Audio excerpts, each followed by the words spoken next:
Thomas from the Barber Style Directory, and thanks for tuning in to this video. Really quickly, if you're new to this channel and you get something valuable out of this video, I ask that you hit the like button as well as the subscribe button, and also turn on the notification bell. That way you'll know whenever we release new content.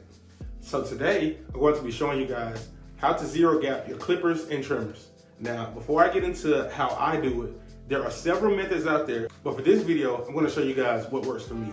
I'm going to start off by zero gapping the clippers first, just because they're the easiest, to be honest, and it takes maybe a minute or two at the most.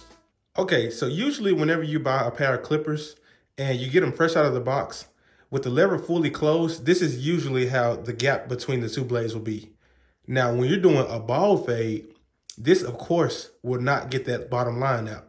So you're going to always have a line if you use them fresh out of the box like this.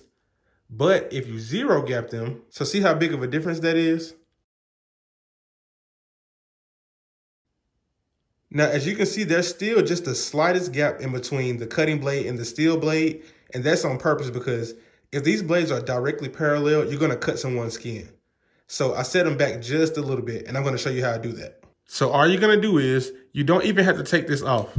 You're going to start off by closing the lever all the way. Now, these are already adjusted, but I'm still going to show you how to do it. All you do is close the lever all the way. Loosen these screws. Just do like a half a turn. Okay? And you can see by me doing that, now I'm able to move the blade up and down. Now, what you want to do is, you want to move it just close enough to where there's a gap. A small gap. And you may have to do this multiple times just to get it where you want. But once you have it where you want, you don't want to tighten it all the way. You want to tighten them just a little bit, because once you tighten them, they're going to shift on you just a little bit. See how it shifted? So all you do is you just adjust it just a little bit more to where you want it. And then you finally tighten the screws up. Okay. Now next, I'm going to zero gap the blade for the T outliner. So we're just going to open this blade. This is the new blade, so I'm just going to open the blade. So with this blade, you can see that the teeth, they aren't set close enough. I know you guys can see that gap in between there. So you won't get a crispy edge up with that. So this is all you have to do.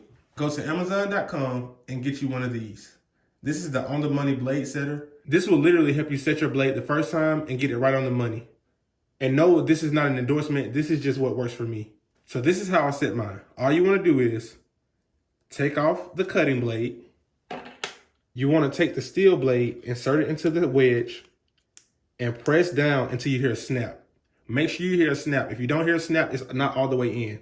And make sure you get the right one. So the yellow color is for the deep tooth blade, and that's what I'm using right now. Then you want to take a screwdriver and just a little bit, just give it a slight turn. These are new, so it may take a little. Jeez. Hold on. You just want to give them a slight turn just to loosen them up just a little bit. You don't want to loosen it too much. You want to take this blade and load it in here. Now, what I do is, you want to make sure the blade is lined up on both sides as close as possible. I'm using my thumb to push the blade as close to this wedge as possible. And then all you do is literally tighten them back. And then you simply unload it. And there you have it. I know you guys can see the difference.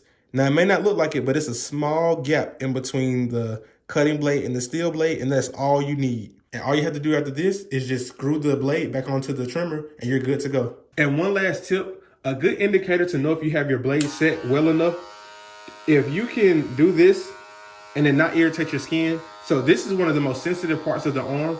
So if you have your blades set on your clippers and trimmers, just do this test. And if it bites on the inside of your arm, then you know they're too sharp. You should be able to get those nice crisp lineups, get clean, nice fades, and remove any ball guidelines with the clipper without any problem. So there you have it, guys. It's nothing too complicated. Like I said, it's very simple. If this video helped you, remember to give the video a thumbs up as well as subscribe. Thank you all for tuning in, and I will see you all on the next video.